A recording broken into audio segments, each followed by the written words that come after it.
Hoy día vamos a hablar sobre maltrato infantil. Un tema que pocas veces se toca en lo que es formación médica. Es un tema importantísimo y es un problema de salud pública en el país. Es difícil desligar el maltrato de lo que es maltrato infantil de lo que es violencia familiar, porque vienen bien correlacionados, como van a ver. Nosotros los médicos, y especialmente los pediatras, tenemos la suerte, el privilegio de poder identificar donde haya a las víctimas de lo que es maltrato familiar y maltrato infantil. También, de esa misma forma también podemos ofrecer nuestras ayudas para poder tratar de salvar vidas, porque estos casos son muy dramáticos y a veces mortales. Vamos a la siguiente. Fíjense ustedes, este investigador Edelson encuentra que entre el maltrato y violencia familiar hay una correlación, una conclusión, diríamos, interrelación entre el 30 y el 60%. ¿Qué significa eso? Que donde encuentren ustedes maltrato infantil, busquen violencia familiar. Y donde vaya a haber violencia familiar, busquen maltrato infantil. Y con mucha frecuencia lo van a encontrar. La prevalencia global de la violencia familiar es del 13%. En Estados Unidos se han reportado que el 33% de las familias sufren de maltrato alguna vez o han sufrido de maltrato o digo de violencia familiar. En el Perú, fíjense ustedes, 50% de las familias sufren o han sufrido violencia familiar en el Perú, la mitad. Esas son cifras preocupantes realmente, ¿no? Preocupantes. Y fíjense ustedes, en hogares donde hay violencia familiar, el riesgo de abuso sexual en los chicos aumenta hasta un 150%. ¿No? Entonces de ahí la correlación importante entre maltrato y violencia familiar. Vamos a la siguiente. Y estos son algunos datos nacionales que he actualizado. Fíjense ustedes, en ARE 2015, más del 70% de los niños sufren de violencia física o psicológica en sus hogares. 70%. ¿Ya? 1 de cada 7. Y en la encuesta nacional de NARE, casi el 20% de los padres creen, se han metido en la cabeza, de que para educar a los hijos hay que aplicarle la fuerza. La ONU habla de que la tercera parte de los niños en el Perú son víctimas de maltrato. Y en el Ministerio de Justicia, entre el 2014 y 2016, según un estudio que hacen ellos, se encuentran que Lima, Callao, Junín y Apurímac son los que registran más casos de maltrato infantil. Fíjense, Lima. Vamos a la siguiente. Y acá tenemos, según la última encuesta de ENADE, ENDES, del 2010, ha clasificado a las provincias según el mayor índice de maltrato y ha encontrado que Arequipa, Lima, Apurímac y Junín son los departamentos que tienen más maltrato. En Lima, fíjense ustedes, la modalidad del maltrato, abuso sexual. Vamos a la siguiente. Así que con estos datos es pertinente y es, creo, calificado y es justificado decir que el problema de maltrato y violencia familiar son problemas de salud pública importantes. Y nosotros debemos tomar parte activa en buscar estos casos y también en denunciarlos. No se olviden de que detrás de esto hay todo un tema de tipo de índole penal. Si nosotros identificamos que hay violencia física o abuso sexual en ellos, tenemos la obligación de hacer la denuncia, donde esté, denuncia policial. Fíjense, ¿no? Si no, nos transformamos nosotros en cómplices de este hecho. ¿Qué dice la estadística sobre abuso sexual? Casi el 50% no tienen vínculo familiar. Le he puesto, entre comillas, amigos, vecinos, extraños. Pero fíjense ustedes, lo que más preocupa, casi el 50%, el victimario está dentro de la casa. Y es el padre, el padrastro y otro. ¿Te das cuenta? Dentro de la casa. Abuso sexual dentro de la casa. Más indefensión de los niños. Vamos a lo siguiente.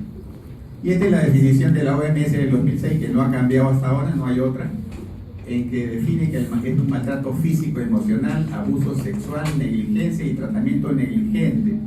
El comercio o explotación también. Ustedes ven con frecuencia cómo los padres mandan, no solamente los padres, hay individuos que juntan chicos y los mandan a hacer como ambulantes, ¿no? En la calle a conseguir algunas monedas. Y esto resulta en daño a la salud, sobrevida, desarrollo, dignidad, en un contexto de relaciones de y de poder en menores de 18 años. Claro, la responsabilidad de los padres. Por eso que hablan acá de relaciones de responsabilidad y poder. Vamos a la otra. Y estos son los tipos de maltrato que vamos a encontrar. El más frecuente es el maltrato físico, que consiste en el uso abusivo de la fuerza física, a través de golpes, patadas, sacudidas, palizas, mordidas, estrangulamiento, quemaduras, envenenamiento, como hablábamos en la clase de intoxicaciones y sofocación. ¿Y quiénes son los responsables, por ejemplo, de las muertes? Fíjense ustedes, el 61%, el responsable de la muerte cuando hay muerte infantil es el papá. Trágico, ¿no? El papá debería protegerlo. Y la mamá en un 30%. El segundo maltrato o forma de maltrato es el maltrato de tipo psicológico, que es bien difícil de detectarlo porque los insultos, las humillaciones no dejan huella física, no dejan moretones, no dejan abscesos, ¿no? Y producen un daño importante en lo que es autoestima, seguridad, confianza y orgullo. De aquí resultan niños cobardones, niños tímidos, niños introvertidos, niños inseguros, ¿no?, que han sido sometidos al maltrato psicológico en forma permanente. Acá, dentro de estos maltratos psicológicos, se consideran las humillaciones, descalificaciones, amenazas de exclusión o abandono. Fíjense ustedes a este chiquito que se llama en este caso Pepito. Este es un dibujo de una psicóloga. Le dicen a Pepito que dibuje a su mamá y mira a esa mamá. Esa bocaza con unos dientes filudos y unos pelos parados y unos ojos desorbitados. Esa es la imagen, imagínense, ¿no? La imagen interna que tiene el niño en la cabeza de su mamá es esa. Tanto abuso. Vamos a la siguiente. La siguiente forma de abuso es el abuso sexual. Ese abuso sexual es bien difícil de demostrar, porque la mayor parte de veces no llegan a consumar el acto, no llegan a la penetración. Pero el tocamiento, el miramiento, la exposición del miramiento, el voyeurismo, etcétera, etcétera, de enseñarles pornografía a los chicos, eso está considerado como abuso sexual. Es una actividad sexual que el niño no comprende, es incapaz de dar consentimiento o para lo que el niño no está preparado. Y fíjense en las estadísticas que dicen, ¿quiénes son los más abusados? Los adolescentes, en un 60%. Y compartiendo casi la misma cantidad de 33 y 35% niños de entre 0 a 11 años. O sea, ¿qué es el grupo de riesgo? Adolescentes. ¿No? Vamos a la siguiente. Negligencia. Negligencia en proveer todo lo que sea necesario para que el niño goce de buena salud, educación, desarrollo emocional, nutrición y protección. Acá, ¿qué factores hay de riesgo? Acá sobre todo son los embarazos no deseados o matrimonios no deseados, donde la mujer sale embarazada en un embarazo no deseado, ¿no? Y el mensaje implícito es: mejor no hubieras nacido. Se desentiende. ¿Quiénes aplican este tipo de negligencia en sus niños? Lamentablemente, y está descrito, son las mujeres jóvenes, adolescentes. Son más negligentes y utilizan más el abuso físico como forma de maltrato infantil. Vamos a la otra.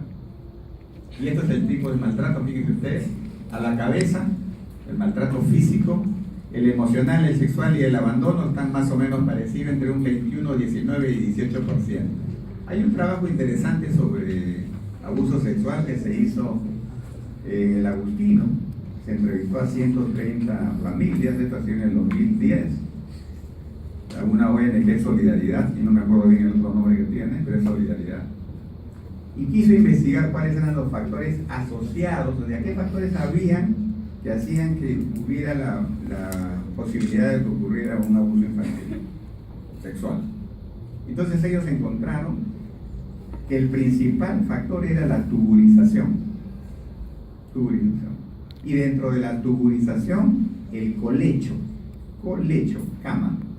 Es decir, una cama la compartían varias personas: papá, mamá, tías, sobrinos, hijos, ¿no? Ya se imaginarán qué tan hacinado es eso. Entonces tenías el colecho, tenías otro factor, la inseguridad ciudadana, tenías la falta de prevención y de de relleno, como ya conocían ustedes desde un inicio, el factor de violencia familiar.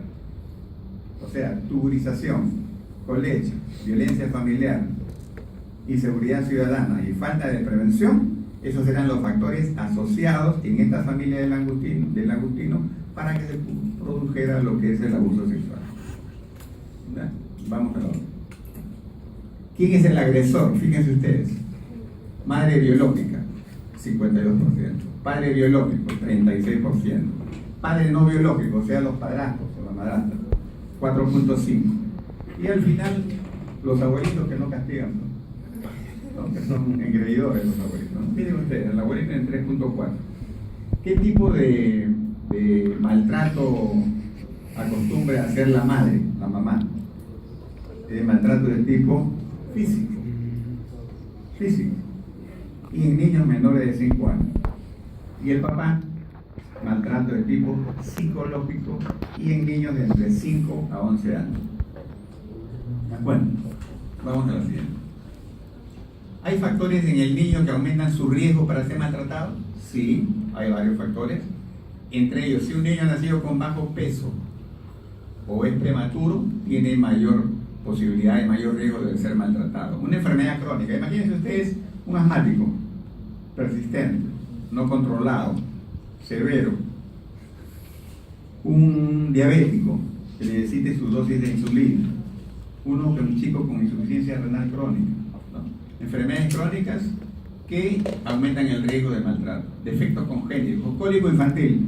A ver, cólico infantil, ¿cómo se define un cólico infantil? A ver, aguanten a un niñito, no estamos diciendo que estamos justificando el golpe, pero un niño con cólico infantil es un niño que llora por lo menos 3 horas al día, 3 horas, por lo menos 3 veces a la semana, y por lo menos 3 semanas al mes, y durante 3 meses.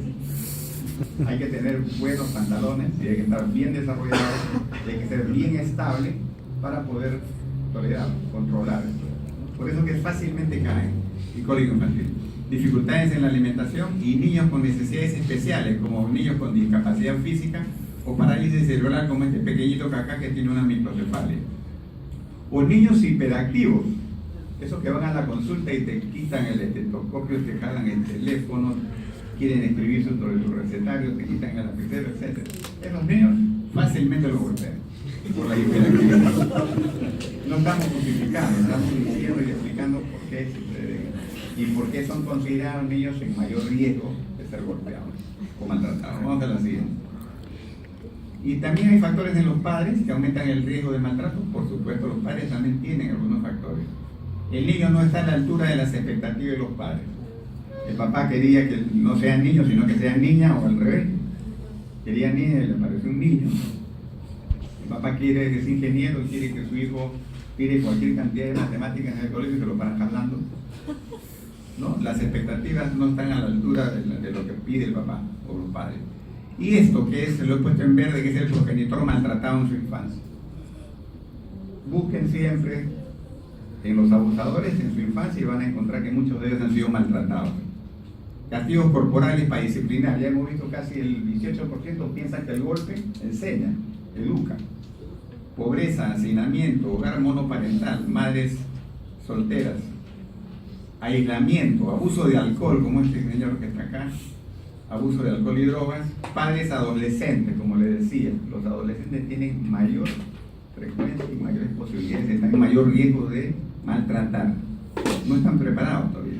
Y violencia familiar, como hablábamos al inicio, la relación muy estrecha entre maltrato infantil y violencia familiar. Vamos a hablar. ¿Y quiénes son los autores de los malos tratos? Fíjense, el 80% son normales. No es que sean locos ni nada, los loquitos se están formando el 20%. Los esquizofrénicos, los psicóticos, los delirantes, estos solamente son el 20%. El resto, que son considerados normales, tienen alteraciones en la personalidad y machismo. Entonces, podrías tú identificarlos si son aparentes normales, no los puedes identificar tan fácil, porque no son agresores habituales, son selectivos, son difíciles de reconocer y tienen doble personalidad.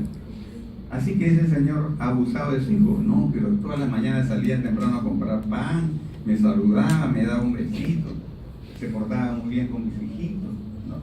era un ejemplo del barrio, y sin embargo son abusadores. Así que hay que buscar entre los normales a los autores de los malos tratos. El resto son más fáciles. Un loco, ¿cómo nos va a maltratar? Fácil encontrar. Busquemos entre los normales entonces. Vamos a la siguiente. ¿Cómo se maneja? Cuando el paciente llega a la emergencia y ustedes están de guardia, se tiene que hacer una anamnesis buscando el índice de sospecha, ¿no? Y si hay abuso sexual, preguntarle al niño. El niño te va a decir, ¿sí? Me ha hecho esto, me hizo esto otro, ¿no? Pero lógicamente, luego de que el niño dé su declaración, ustedes tienen que pasarlo al psicólogo para que el psicólogo le haga una entrevista, para que confirme el dato, no vaya a ser que esté lleno de fantasías ese niño. Entonces la anamnesis es importante. Vamos a la siguiente. Indicadores de sospecha. ¿Qué manifestaciones clínicas sugieren maltrato infantil? Un niño con retraso ponderostatural.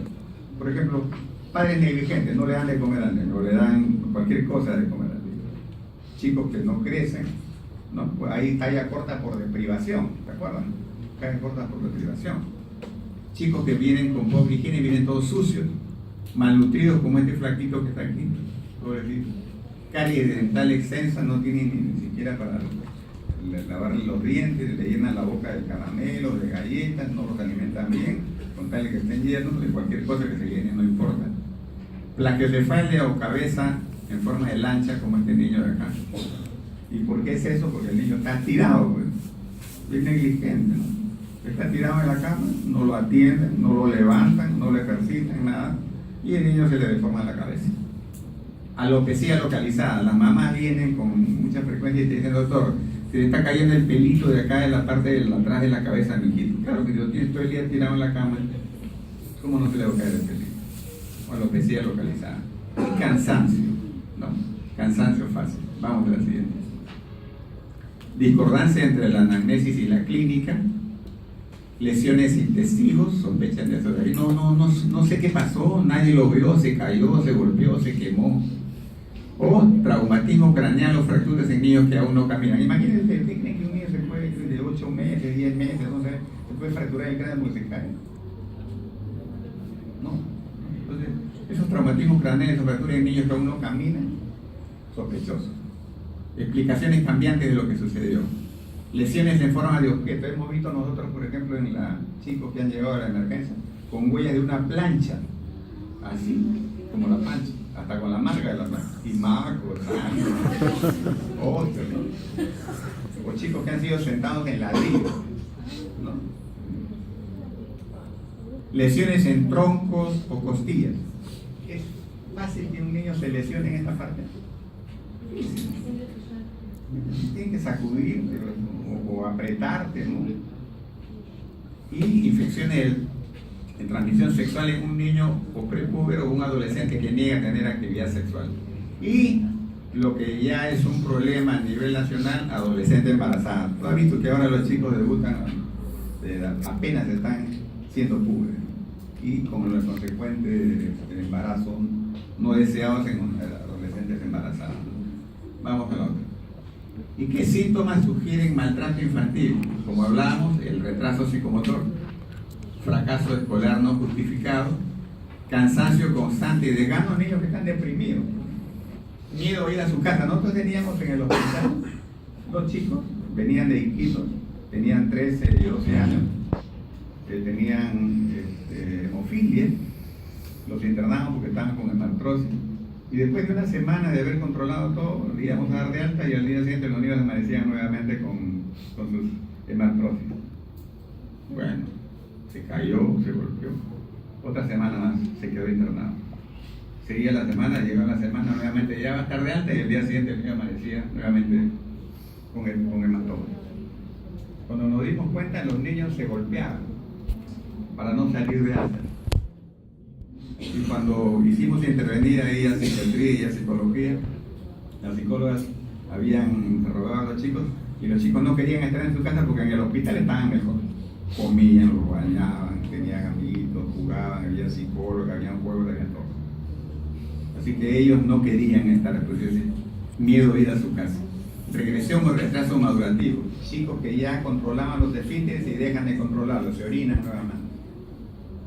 conductas antisociales, abuso de alcohol y drogas y delincuencia. Miren este papá, pues dice, este es Lelo, le dicen al niñito que dibuje. Estos son, no son inventos, ¿sabes? Estos sacados de hojas de psicóloga, de entrevistas.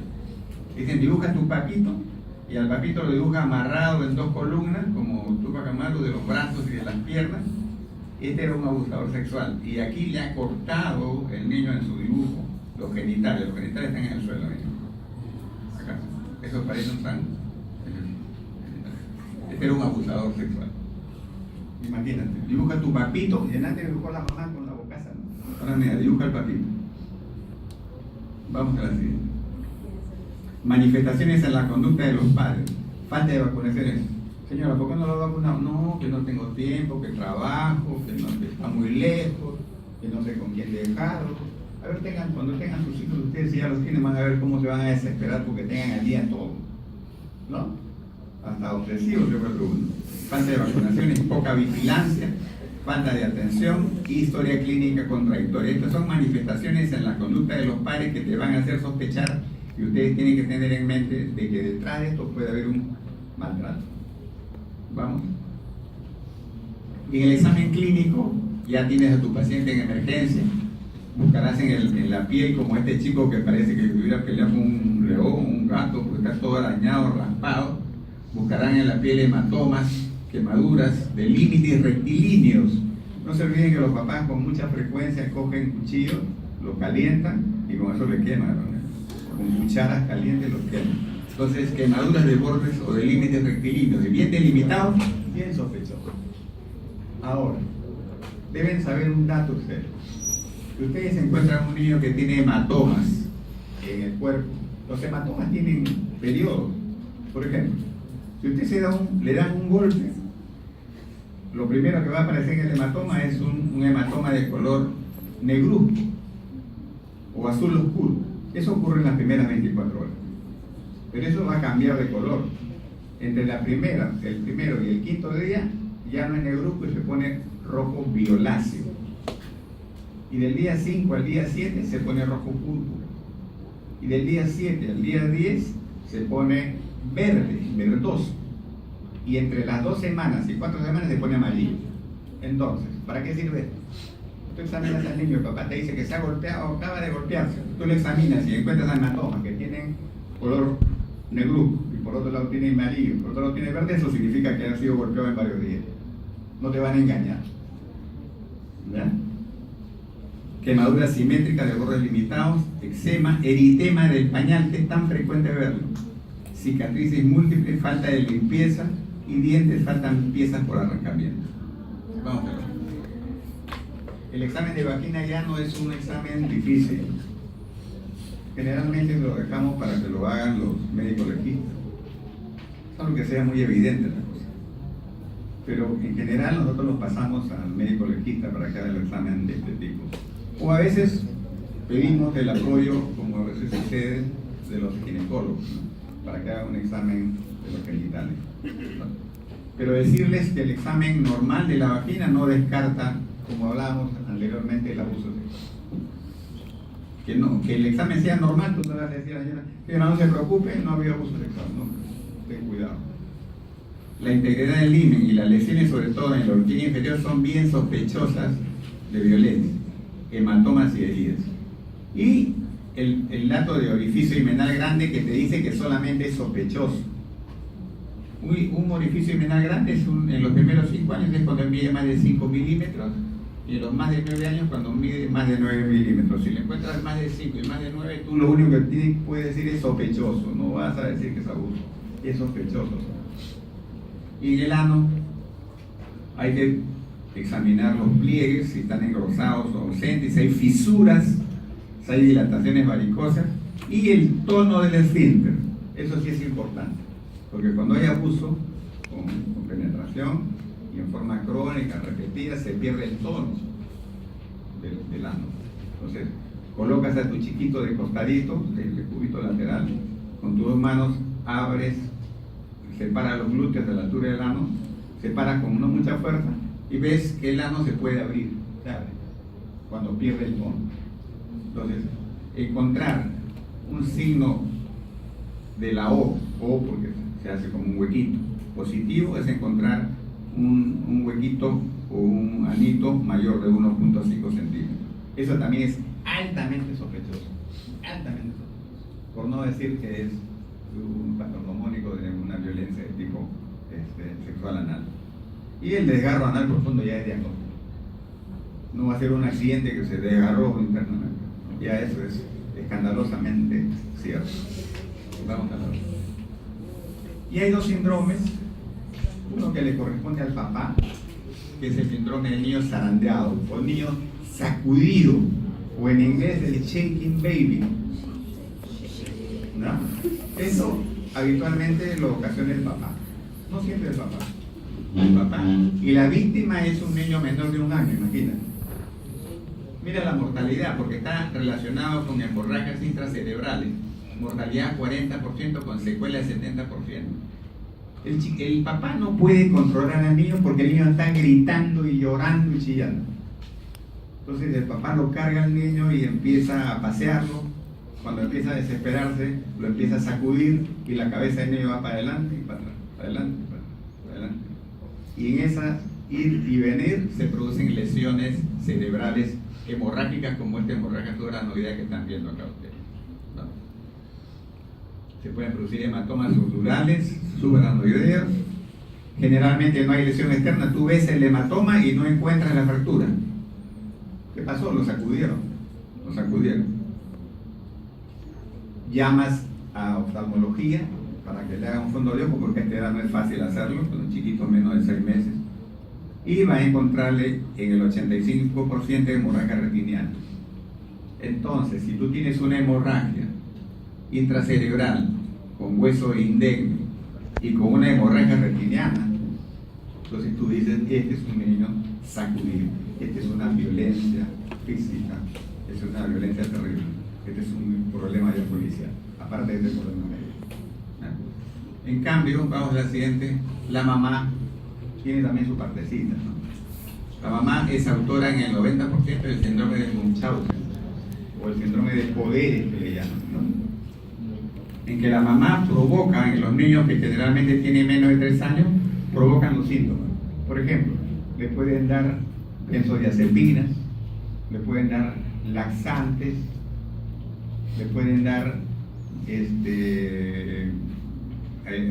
aceite para que vomiten y se deshidraten, le pueden provocar enfermedad. Estos niños andan quejándose y andan yendo a los servicios médicos de forma frecuente.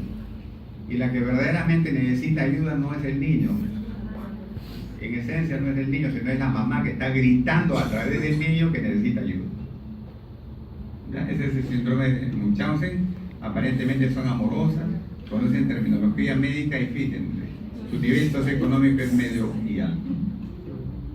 No, acá, por ejemplo, me parece que estuviera dándole un laxante a ese niño. Entonces luego lo lleva deshidratado, con diarrea, al hospital y te hacen pasar como si fuera un EDA, ¿no? EDA. ¿Qué cosa es estafilococo, no? Poli, chiguela, y le han dado laxante, ¿no? Vamos a la siguiente. Exámenes complementarios cuando hay necesidad de utilizarlo. En laboratorio. Si tú ves a un paciente que tiene hematomas, lógicamente tienes que hacer el angiografía diferencial.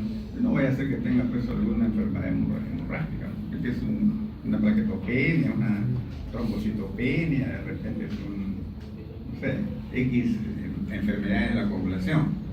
Si tú piensas que ha sido golpeado, pide un CPK en transaminasa y si te sale en alta significa que haya habido golpe, sobre todo el CPK. Y si hay posibilidades de abuso sexual, cultivo y de secreción genital, anal y oral. No se olviden que el espermatozoide puede solamente ser encontrado hasta los 3 primeros días. Por eso es de que cuando es así, si ya no está, se busca la fosfatasa ácida, que es parte componente del semen. Busca, si encuentras fosfatasa ácida en secreción genital de una niñita, ya hablamos, sabe que es semen, por consiguiente, abuso sexual. Prueba de embarazo y hepatitis B y VIH. Vamos a la otra. Y estos son algunos diagnósticos que ustedes van a tener cuidado porque tienen su correspondencia adolescencia respecto a lo que es maltrato. Si ustedes se encuentran en un niño con gonorrea, sífilis, HIV y clamidia, eso es diagnóstico. Salvo de que esto haya sido obtenido a través perinatalmente, ¿no? O por transfusión. Pero imagínate un niño o una niña de 10 años, 8 años, con una secreción vaginal y que después de gonorrea, no vas a decir que se contagió en el baño de su casa, como dicen, o el baño del colegio, no, pues, eso no. Tiene que hacerse su denuncia. Estos 4 diagnósticos, estos 4 enfermedades son diagnósticos. En cambio, la tricomona, que hasta hace algunos años, cuando la encontraban, se decía que era abuso sexual, ahora ya no. Porque la tricomona se ha encontrado que tiene vida libre en agua también. Entonces la chiquita puede estar bañándose en una baterita con agua y la tricomona está ahí y se mete. Se puede infectar. Entonces, encontrar una tricomona es altamente sospechoso. Un condiloma acuminado es también sospechoso y el herpes genital igual. No se olviden de este cuadro, porque cuando ustedes hagan estos diagnósticos no se queden simplemente con darle tratamiento, ¿no? Si hay esto de acá, hagan la denuncia. Vamos a la siguiente. Imágenes, fracturas. Generalmente, como este niño no se ve muy bien, pero no tenía ni un solo hueso íntegro. Todas las fracturas. Imagínense una fractura del fémur. ¿Cómo gritará ese niño? Entonces, ¿cuál es la fractura clásica en abuso? Es la fractura de tipo metafisaria. ¿Se acuerdan ustedes? Las epífisis están en los extremos, debajo de la epífisis está la metáfisis. Bueno, la fractura clásica es metafisaria, al final de los huesos largos. Fracturas espiroideas, en espiral, en niños menores de 3 años. Fracturas en costillas, sobre todo en las costillas de las zonas posteriores. Fracturas que tengan diferentes estadios de evolución. ¿Está bien? Así como vienen los hematomas que también tienen diferentes estadios. Si tú encuentras un niño que tiene diferentes fracturas en diferentes estadios, no vas a decir que todo ocurrió ese mismo día. ¿No? Fracturas en la apófisis espinosa de las vértebras, fracturas maxilares, fracturas nasales, todas esas son altamente sospechosas y hay que buscar de abuso infantil físico. ¿No?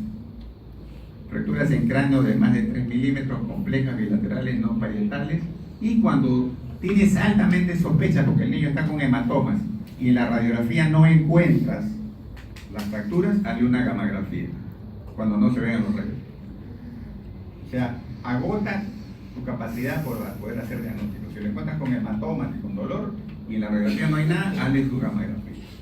Y si ese niño ha sido golpeado, uno de los órganos internos abdominales más frecuentes comprometidos es el duodeno.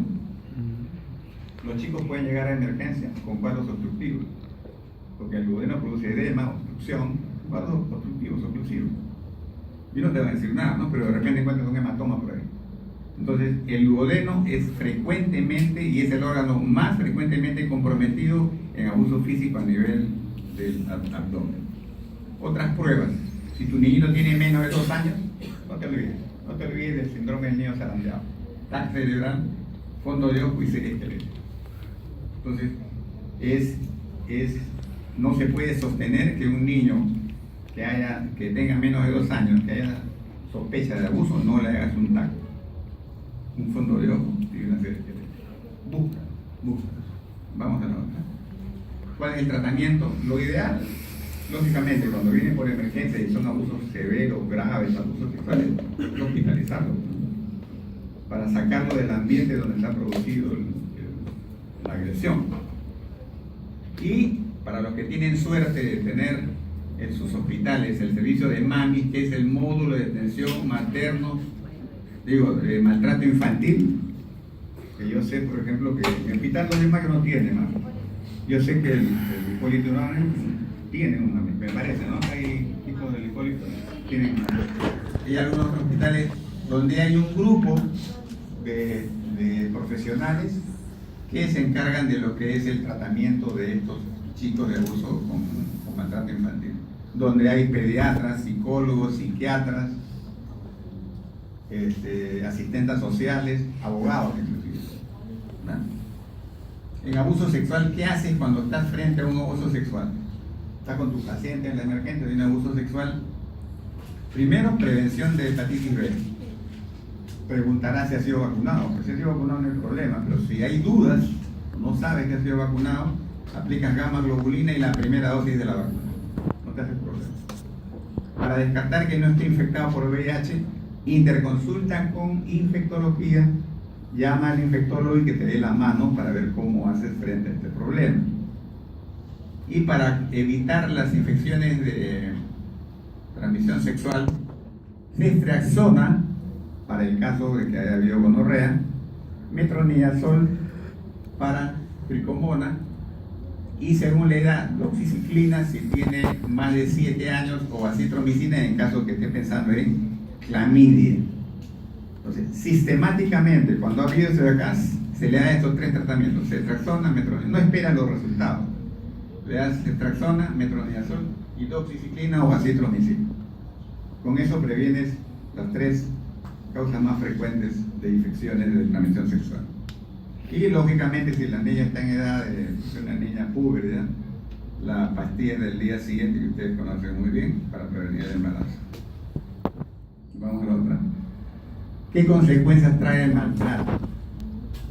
Felizmente, dicen algunas estadísticas nacionales, que entre el 20% y el 50% de los niños que han sido maltratados no se ven afectados grandemente. ¿Y por qué es esto? Por un tema que se llama resiliencia. Resiliencia es la capacidad de las personas que han sufrido adversidades, traumas, de poder recuperarse y no afectarse mucho.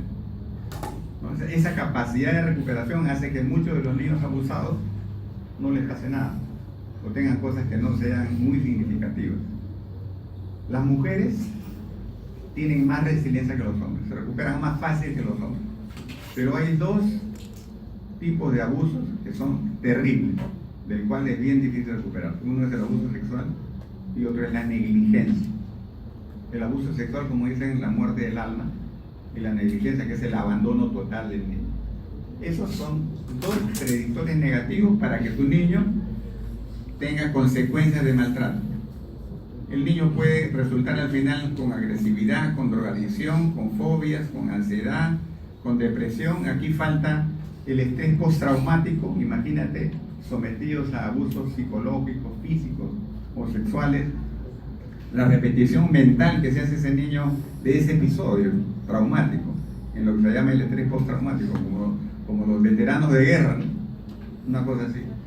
Déficit emocional, conductual, actitud hipervigilante, problemas alimenticios, creo que ya han hablado sobre bulimia, anorexia nerviosa, suicidio, lesiones físicas, mentales, deterioro de personalidad, y la peor de todas, no la peor, sino la que hace que permanezca la lesión, es lo que le llaman la violencia transgeneracional. ¿Qué significa esto? Niño abusado, con mucha frecuencia, cuando es adulto se transforma en papá abusador y en esposo abusador. O al revés también con mujeres. No solamente es un tema de hombres, sino también de mujeres en lo que se maltrata. Bien, creo que con esto hay más.